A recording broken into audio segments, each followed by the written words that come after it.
तर मंडळी, आज आपण ना अस्सल गावरान पद्धतीने पावट्याची सुकी भाजी बनवणार आहोत। याला भरपूर सारी नावे आहेत, जसं की वालाची सुकी भाजी सुद्धा म्हणतात, काही जण लिमा बीन्स भाजी सुद्धा म्हणतात, तर आमच्या इकडे ना याला सोल्याची भाजी असे म्हणतात।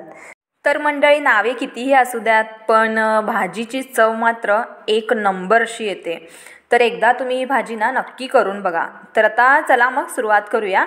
तर सर्वात प्रथम मी इकडे 1.5 वाटी इतके सोले जे आहे ते घेतलेले आहेत आणि पहिल्यांदा त्याला 1-2 वेळा स्वच्छ धुवून घेतले। त्यानंतर मग कुकरमध्ये याला आपण आता शिजवून घेऊयात। तर 2-3 शिट्यामध्येच हे बरेच असे शिजतात।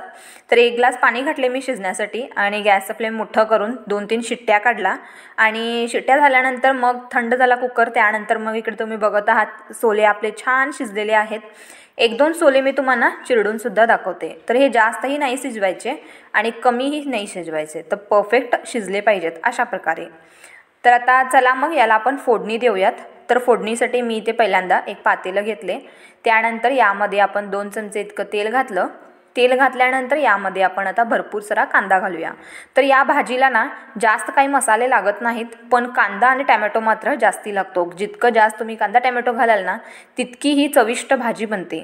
तर आता कांदा ना 2 मिनिटं आपण छान असा परतून घेतला, शिजवून घेतला। त्यानंतर मग यामध्ये घालायचं टोमॅटो सुद्धा आपण 2 मिनिटं छान शिजेपर्यंत परतून घेऊयात। तर मंडळी, ही भाजी ना खास करून संक्रांतीला बनवतात आणि तेही आपण वांग्याची भाजी बनवतो ना, त्या वांग्याच्या भाजीमध्ये हे सोले घातले जातात आणि मिक्स भाजी बनवली जाते। तर आता चला मंडळी, आपण इकडे मसाले घातले। तर मसाल्यांमध्ये मी सर्वात पहिल्यांदा लाल मिरची पूड 1 चमचा, चवीपुरतं मीठ, चिमूटभर अशी हळद घातली, अर्धा चमचा गरम मसाला, अर्धा चमचा पावभाजी मसाला घातला आणि त्यानंतर मग छान असं याला मिक्स करून घेतलं।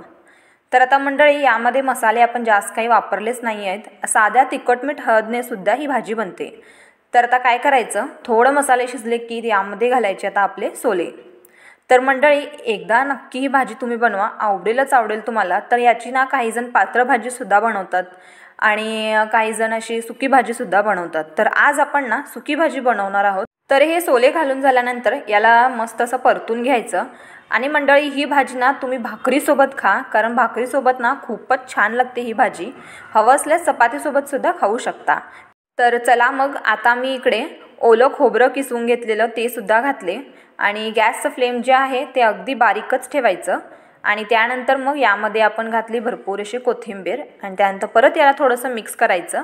तर मंडळी, इतकी साधी सोपी भाजी आहे, पण चवीला मात्र अगदी उत्तम लागते ही भाजी। तर आता तुम्हाला व्हिडिओ आवडला असेल मंडळी, तर नक्की लाईक करा व्हिडिओला आणि आमच्या चॅनलवर नवीन आहात तर सबस्क्राईब करायला मात्र विसरू नका बरं का।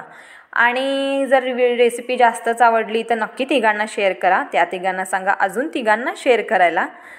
तर मंडळी, अशा पद्धतीने अगदी पौष्टिक आणि अस्सल गावरान पद्धतीची पावट्याची सुकी भाजी आपली तयार झालेली आहे। आणि मंडळी, आपण पौष्टिक भाज्यांचा एक सेपरेट प्लेलिस्ट बनवलेला आहे, नक्की चेक करा, आवडेल तुम्हाला। तर आता अशाच पौष्टिक आणि आरोग्यदायी पद्धतीची भाजी बघण्यासाठी आमच्या चॅनलला सबस्क्राईब करा। भेटू आपण पुन्हा, तोपर्यंत धन्यवाद।